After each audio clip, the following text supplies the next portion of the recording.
저희들이 사무엘상 하를 공부하고 이제 열왕기상에 왔습니다.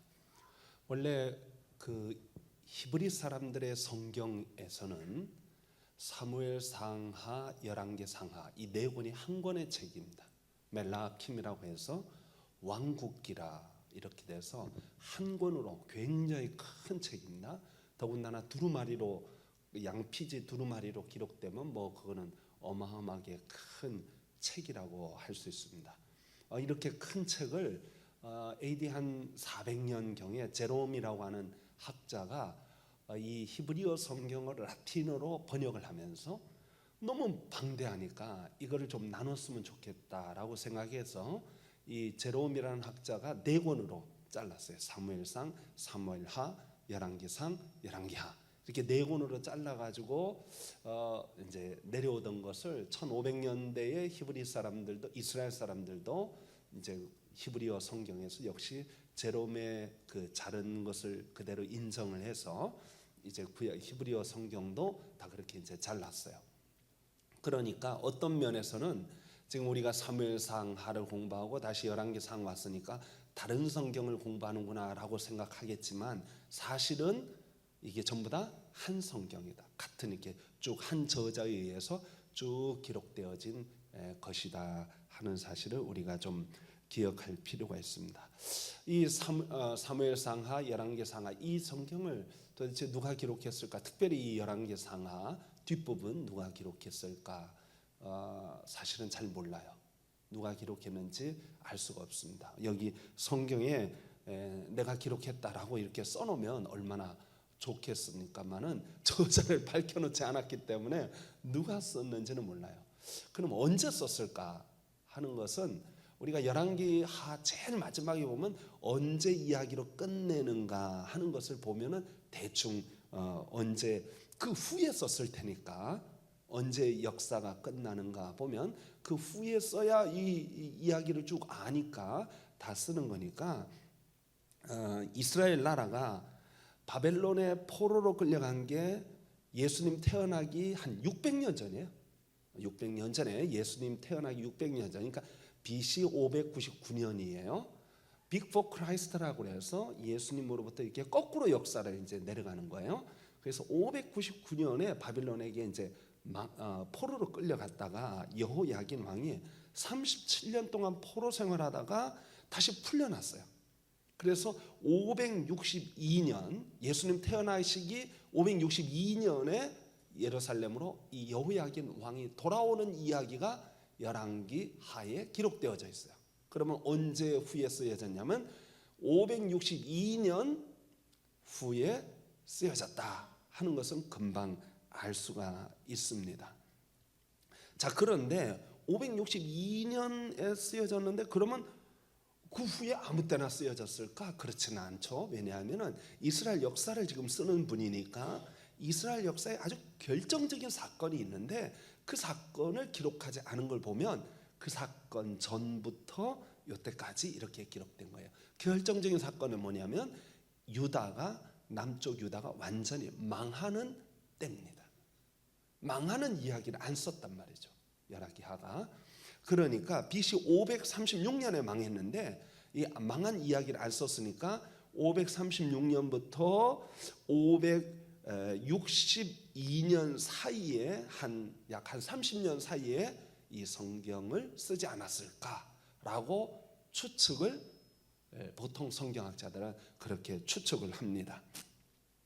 우리나라 이 조선시대 때 역사, 조선시대의 역사는 굉장히 기록한 사람들이 많아요. 조선왕조실록에서부터 시작해서 여러 가지 책들이 기록되어져 있어서 그걸 토대로 해서 요즘도 이제 조선 역사를 기록할 때 그것들을 보고 기록을 해요.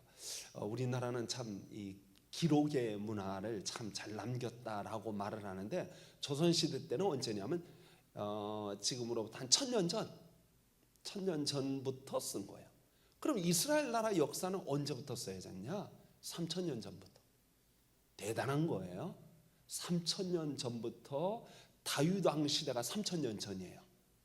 3000년 전부터 이 왕들의 이야기, 역사 이야기를 기록했는데 열왕기서에 보니까 열왕기상 11장에 보니까 솔로몬의 행장이라는 책이 있어요. 우리 이 지금 열왕기상을 쓰는 분이 솔로몬의 행장을 참고했다라고 하면서 솔로몬의 행장 이야기를 해. 솔로몬의 행장은 솔로몬이 어떠한 일을 했는가 하는 이 솔로몬 왕의 이야기를 기록해 놓은 거예요. 그 다음에 유대 왕 역대 지략이라는 책이 열왕기상 14장이나 29장이나 이런 데 기록되어 있는 걸 보면은 남쪽 이스라엘 나라가 남쪽 유다와 북쪽 이스라엘이 갈라졌는데 남쪽 유다 왕들의 이야기를 기록해 놓은 책이 또 있었다 하는 것을 우리가 알 수 있습니다. 그리고 북쪽 이스라엘 왕의 역대 지략이라는 또 책이 있어요. 그래서 이 열왕기서를 쓴 분은 이 세 가지 책을 참고해서 이 열왕기서를 기록하였다 하는 것을 우리가 알 수 있습니다.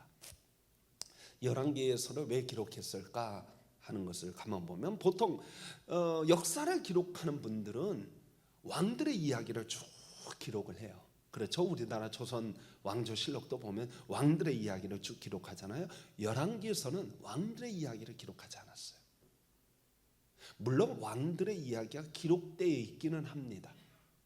그런데 일반적으로 역사를 기록하는 사람들은 어떤 왕이 어떤 일을 했고 그 왕이 나라를 잘 나라 경제를 잘 움직여서 잘했고 국방을 튼튼히 했고 외교를 잘했고 뭐 이런 이야기들을 많이 기록을 할 거야. 그런데 이 열왕기서는 그런 거에 관심이 없어요. 아무리 그 왕이 오랫동안 나라를 다스리면서 나라를 잘 다스렸어도 백성들을 잘 먹였어도 그 왕이 하나님 앞에 바로 서지 못하면 그 왕은요 짧게 기록합니다. 아주 짧게 기록을 해요. 그리고 아주 짧은 삶을 살았지만 하나님 앞에서 신실하게 신앙생활을 하고 백성들을 믿음으로 잘 이끄는 왕은 굉장히 크게 기록을 합니다. 물론 나쁜 왕이 있을 수 있어요. 아하방 같은 사람 나쁜 왕이에요. 그런데 아하방 이야기를 잘 읽어보면 아시겠지만 아하방이 주인공이 아니에요. 누가 주인공이냐면 엘리야가 주인공이에요. 그러니까 이 역사를 기록할 때 뭘 중심으로 해서 기록했냐면 그 왕이 어떻게 행했다, 그 나라가 어떤 일을 했다 이런 거에 관심이 별로 없어요. 하나님 앞에서 어떻게 살았는가에 더 관심이 있어요. 그래서 열왕기상하, 사무엘상하, 열왕기상하는 엄밀하게 따지면 역사서라고는 하기가 조금 어려워요. 엄밀하게 얘기하면 역사책이라고 말하기가 어렵단 말이죠. 역사책은 역사적 사실들을 정확하게 언급을 해야 되는데 열왕기상하는 그런데 크게 관심이 없어요. 그걸 정확하게 기록하느냐 하는 것보다 이걸 하나님의 시각으로 신앙적인 시각으로 항상 보고 평가하고 판단하고 글을 썼기 때문에 히브리 사람들은 사무엘상하, 열왕기상하를 역사서라 안 그러고 선지서라고 합니다. 선지서 뭔지 알죠? 이사야서, 예레미야서, 에스겔서 이런 것처럼 선지서라고 합니다. 다시 말하면 하나님의 뜻이 여기 왕들의 이야기를 통하여 드러났다 해서 선지서라고 말을 합니다. 우리 개신교에서는 이제 선지서라고는 안 하고 역사문학이라고 얘기를 하는 신학자들이 종종 있습니다. 자, 이 열왕기상하를 우리가 이해할 때 사무엘상하부터 뭐 따져도 마찬가지지만 가장 중요한 것을 세 부분을 나눌 수 있어요. 세 부분, 처음 부분은 사울왕, 다윗왕, 솔로몬왕, 통일 왕국의 왕들이에요. 3명입니다. 외우기 쉽죠? 외우셔야 됩니다. 이거 시험 볼 거예요. 사울왕, 제일 이스라엘 초대 왕이 사울왕, 그 다음 다윗왕, 그 다음에 솔로몬왕, 그 다음 왕들은 안 외워도 돼요. 이게 세 개. 제가 이 선생이 너무 착해가지고 아주 쉽게 얘기를 해요. 사울왕, 다윗왕, 솔로몬왕. 이때는 이스라엘 나라가 사울왕 때는 블레셋 때문에 맨날 전쟁을 해야 되고 막 어려웠지만 다윗왕과 솔로몬 왕 시대는 이스라엘 나라가 태평성대를 이루었습니다. 굉장히 태평성대를 이루었어요. 근데 여러분 이스라엘 나라의 지도를 살펴보면 이스라엘 나라는 샌드위치예요. 북쪽에는 바빌론과 아수르가 있고 남쪽에는 이집트가 있어요. 애굽이라는 강대국이 있습니다. 이 나라들은 언제부터 세워진 나라냐면 북쪽에 있는 나라들은 5,000년 전, 지금으로부터 얘기를 하면은 7,000년 전, 그때부터 나라가 있었어요. 그러니까 엄청 센 나라들이 거기 있어요. 그런데 여기 남쪽 이집트도 마찬가지예요. 초강대국 사이에 끼어 있는 거예요. 그러면 이 이스라엘 나라가 평안하려면 어떻게 해야 되냐면 북쪽과 남쪽의 나라들이 힘이 없어가지고 이 이스라엘 나라를 공격할 의사가 없을 때, 옛날에는 땅 차지하는 왕이 최고였어요. 그래서 무조건 힘만 있으면 막 남의 나라를 공격하는 게 그때예요. 그러니까 북쪽과 남쪽에 힘이 없으니까 지금 약해지니까 누가 가운데 있는 이스라엘 나라에 다윗 왕과 솔로몬 왕이 태평성대를 이룰 수가 있었어요. 공격이 없으니까 태평성대를 물론 뭐 그냥 가만히 있어도 태평성대를 이룬 건 아닙니다. 보면은 다윗 왕은 정략 결혼을 많이 합니다. 옛날 우리 고려 시대 때 그 왕건이 고려 왕이 되잖아요. 초대 왕이. 그런데 부인을 지방 호족들의 딸들하고 부인 결혼을 해가지고 부인이 몇십 명입니다. 엄청나게 결혼을 많이 했어요. 왜냐하면 그렇게 결혼을 해가지고 힘을 규합해서 자기가 왕의 자리에 섰을 때 흔들리지 않는 왕권을 강화하기 위해서 왕건이 그렇게 했습니다. 다윗도 그렇게 했습니다. 다윗도 지방의 이 유력 인사들의 딸들을 부인으로 삼은 거예요. 덕분에 다윗 왕이 죽으면 다 지방 호족들의 자녀들이잖아요. 그쪽 외가가 다 그렇잖아요. 그러면 서로 차기 왕이 누가 될 것인가? 이게 이제 서로 싸움이 되는 거예요. 그래서 다윗 왕의 아들들이 누가 왕이 될 것인가에 대해서 치열한 전쟁을 합니다. 왕자들의 난이 계속 일어납니다. 이거는 이제 하나의 약점입니다. 자, 솔로몬은 어떻게 했냐면 솔로몬은 이제 자기 나라의 호족들하고는 결혼을 잘 안 합니다. 누구하고 했냐면 바깥의 족속들, 모압, 암몬, 애굽 이런 바깥의 두로, 시돈 이런 쪽의 나라들의 공주들하고 결혼을 합니다. 그래서 솔로몬 왕에게 있어서 한 가지 문제는, 다윗 왕에게 있어서 문제는 왕자들이 서로 싸웠다면 솔로몬 왕에게 있어서 가장 큰 문제는 이방 족속들의 공주들하고 결혼하다 보니까 이방 족속들의 신앙이 이스라엘 나라 안에 들어온 거예요. 그러니까 다시 말하면 우상들이 이스라엘 나라 안에 자꾸 들어오게 된 거예요. 공주들이 올 때마다 우상을 갖고 오니까. 그래서 이스라엘 나라가 이제 멸망의 길로 가게 되는 가장 결정적인 요인이 바로 솔로몬의 결혼입니다. 자, 솔로몬 이후에는 나라가 갈라집니다. 그러니까 이스라엘 나라는 통일왕국 시대의 세 왕, 그리고 분열됩니다. 나라가 분열됐어요. 북이스라엘과 남쪽 유다 분열됐습니다. 북이스라엘의 나라는 11개 지파, 그리고 남쪽 유다는 1개 반, 유다 지파와 베냐민 반지파, 이렇게 나라가 둘로 갈라집니다. 이 2개로 갈라진 분단 국가가 됩니다. 우리나라도 분단 국가죠. 이스라엘 나라도 분단 국가를 이룹니다. 그래서 분단 국가가 돼가지고 북쪽 이스라엘 나라는 1대 여로보암 왕부터 19대 호세아 왕까지 나라를 다스립니다. 안 외워도 됩니다. 시험 안 보니까 그거는 요 시험 출제 문제가 아닙니다. 남쪽은 르호보암 왕부터 13대인 히스기야 왕까지 분열 왕국입니다. 그러다가 북쪽 이스라엘이 그 북쪽에서 아수르가 쳐들어와 가지고 북쪽 이스라엘이 망해버립니다. 그래가지고 남는 게 유다만 남습니다. 그러니까 외톨이로 유다만 남아가지고 또 이렇게 진행이 됩니다. 이스라엘 나라가 유다만 진행돼서 13대 히스기야 왕부터 20대 시드기야 왕까지 진행되고 망합니다.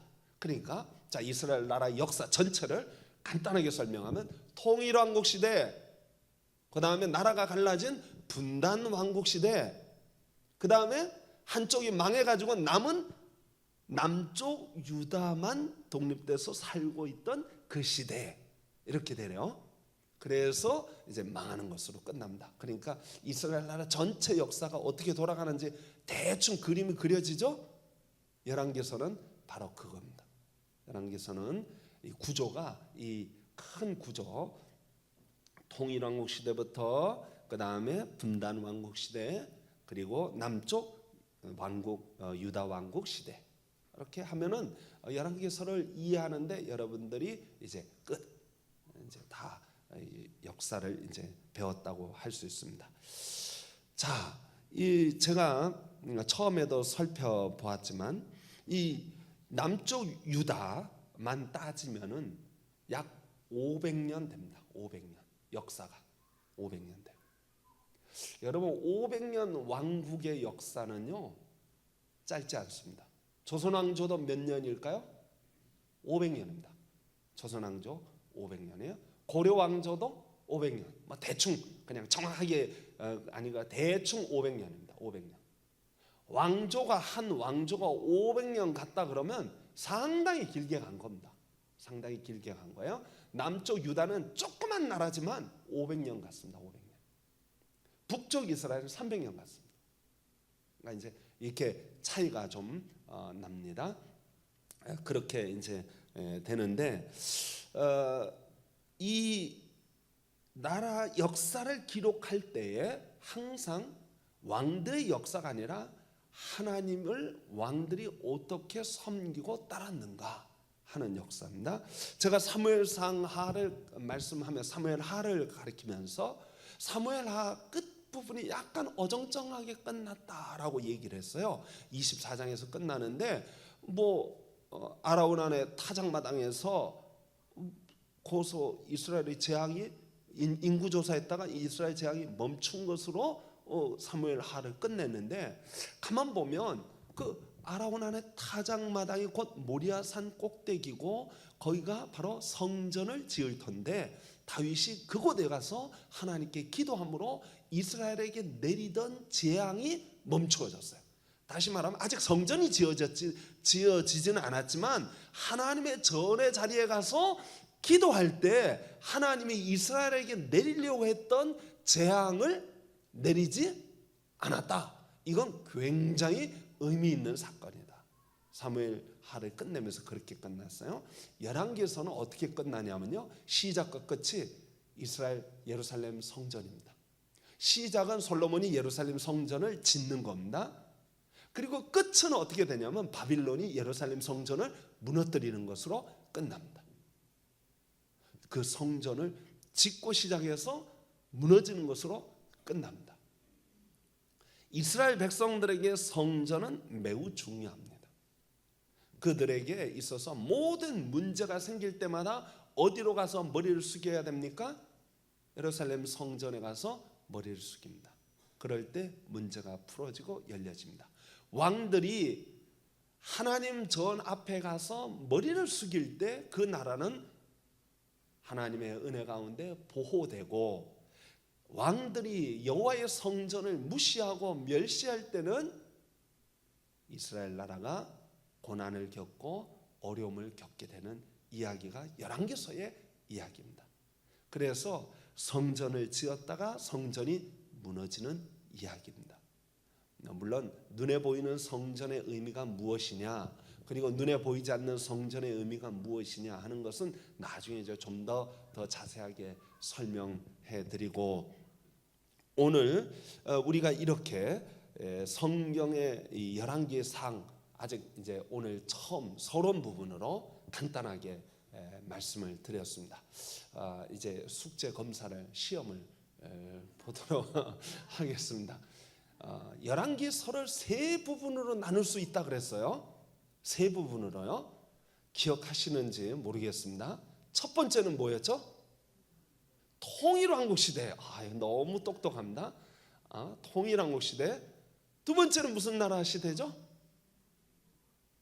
분단 왕국 시대의 분단. 남북으로 나눠졌어요. 남북 분단. 세 번째는 뭐예요? 남쪽 유다만. 이렇게 딱 이해를 하시면 됩니다. 자, 그리고 통일왕국 시대에 중요한 왕 3명이 있습니다. 누구죠? 사울왕, 다윗왕, 솔로몬왕. 솔로몬왕. 여기 중요한 왕들인데, 다윗왕은 뭐 때문에 왕자들이 난리를 쳤냐면 다윗왕의 결혼 때문에, 다윗왕의 결혼 정책 때문에 왕자들이 난리가 났어요. 비교적 다윗왕은 이방 족속보다는 자기 족속과 결혼을 많이 했습니다. 그게 다윗왕이에요. 솔로몬 왕은 결혼 때문에 나라가 망가지기 시작합니다. 결혼 때문에. 결혼 잘해야 됩니다. 그래서 솔로몬 왕은 이방 족속의 여인들과 결혼을 합니다. 이게 지혜로운 왕 같은데, 이 솔로몬 왕이 지혜로운 왕이라고 우리가 늘 알잖아요. 지혜롭다 하는 말에 지혜는 하나님을 섬기는 지혜를 이야기하지 않습니다. 솔로몬의 지혜가 하나님을 섬기는 지혜를 말하는 게 아니라, 지혜는 나라를 다스리는 지혜가 솔로몬에게 있었다 하는 거예요. 나라를 다스리는 지혜. 요게 이제 차이가 있습니다. 그래서 솔로몬은 열왕기서에서 평가하기를, 왕들을 평가하는 기준이 있어요. 누구의 기준이 두 가지가 있었는데, 한 가지는 여러분들이 아실 만해요. 어떤 왕을 기준으로 해서 누구의 왕의 길을 걸었다, 누구 왕의 길을 걷지 않았다, 이렇게 얘기를 해요. 누구 왕일까요? 아시는 분? 다윗왕. 그 왕을 평가할 때 다윗왕을 기준으로 해서 다윗왕을 따랐다, 다윗왕을 따르지 않았다. 다윗왕을 따르지 않았다 하는 것은 누구를 따랐다고 얘기를 하냐면, 북쪽 이스라엘을 처음 세운 여로보암의 길을 따랐다, 이렇게 표현하면 나쁜 왕. 다윗왕을 따랐다 그러면 좋은 왕. 다윗왕이 기준이에요. 다윗왕이 기준인데, 다윗왕이 기준이 된 요인이 있습니다. 그것은 다윗왕이 훌륭해서가 아닙니다. 다윗왕이 실수가 없어서가 아닙니다. 다윗왕이 죄가 없어서가 아닙니다. 다윗왕은 하나님을 인정한 왕입니다. 하나님 앞에서 하나님 너 잘못했지? 그러면 무조건 머리 숙입니다. 다윗왕은. 너 잘못했지? 그러면 무조건 잘못했어요. 그러니까 하나님이 다윗은 너무 이쁜 거예요. 옛날에 저희 둘째가 고집이 세가지고 고집을 꺾는다고 제가 우리 둘째하고 3살 때 밤새도록 싸운 적이 있습니다. 밤을 새워가지고 3살 때 우리 주희하고 싸운 적이 있어요. 뭔가 기억은 안 나는데, 아무튼 그때 고집을 부려서 제가 신문지를 돌돌 말아가지고, 종이 이렇게 말아가지고 탁대로 잘못해서 안 했어. 눈을 똑바로 뜨면 이렇게 쳐다봐야 해서 잘못해서 안 했어. 그래가지고 새벽 4시까지 했어요. 그랬더니 얘가 눈에서 도끼가 싹 풀어지더라고요. 그리고 그 다음부터 뭐라고 하냐면, 아빠가 야 그거 안 돼, 잘못했어요. 그러니까 둘째는 그냥 무슨 일만 있으면 잘못했어요 아빠. 뭐 혼날 일이 있으면 무조건 잘못했어요. 그래 한 번도 맞은 적이 없어요 이놈은. 그냥 잘못했어요 하니까. 그 고집을 딱 몇 살 때 꺾었냐? 3살 때 새벽 4시까지 신문지 말아가지고 제가 고집을 꺾었어요. 그 덕분에 지금까지 편합니다.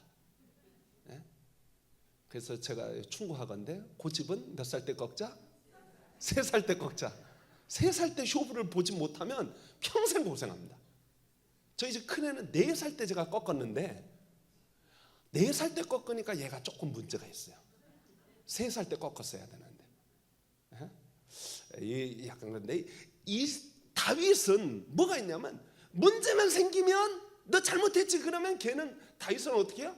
무조건 하나님께 잘못했어요. 그런단 말이죠. 이게 다윗이 하나님이 이쁨 받는 요인이에요. 다윗은 그냥 너 잘못했, 이게 잘못했어요, 용서해 주세요. 그럼 하나님이 아이고 이거 참네, 때릴 수도 없고 용서하면 이래가지고 용서가 되는 거예요. 그래서 다윗의 길을 따랐냐 안 따랐냐, 여기에 평가가 나와요. 여러분들도 다윗의 길을 따를 수가 있고 안 따를 수가 있어요. 다윗의 길을 따르는 분들은 무조건 뭐 하는 분들이에요? 회개하는 분들이에요. 잘못했어요 그런 분들. 이 구약 성경을 잘 열왕기서를 살펴보면 기준이 하나 있다 그랬어요. 다윗의 기준. 또 하나 기준이 있는데 여러분들 아시면 이거는 신학 박사입니다.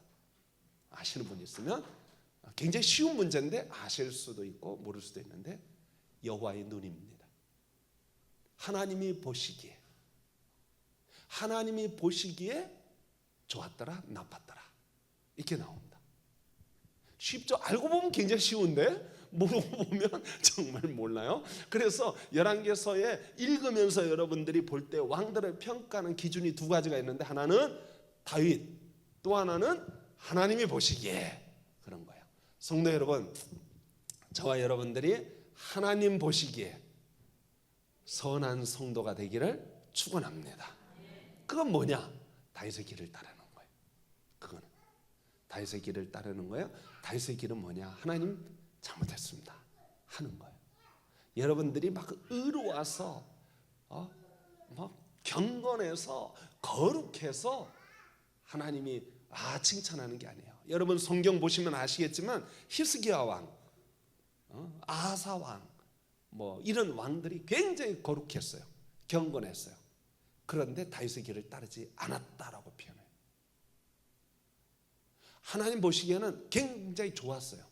근데 다윗의 길을 따르지 않았다 얘기했어요. 않았다 하는 얘기는 뭐예요?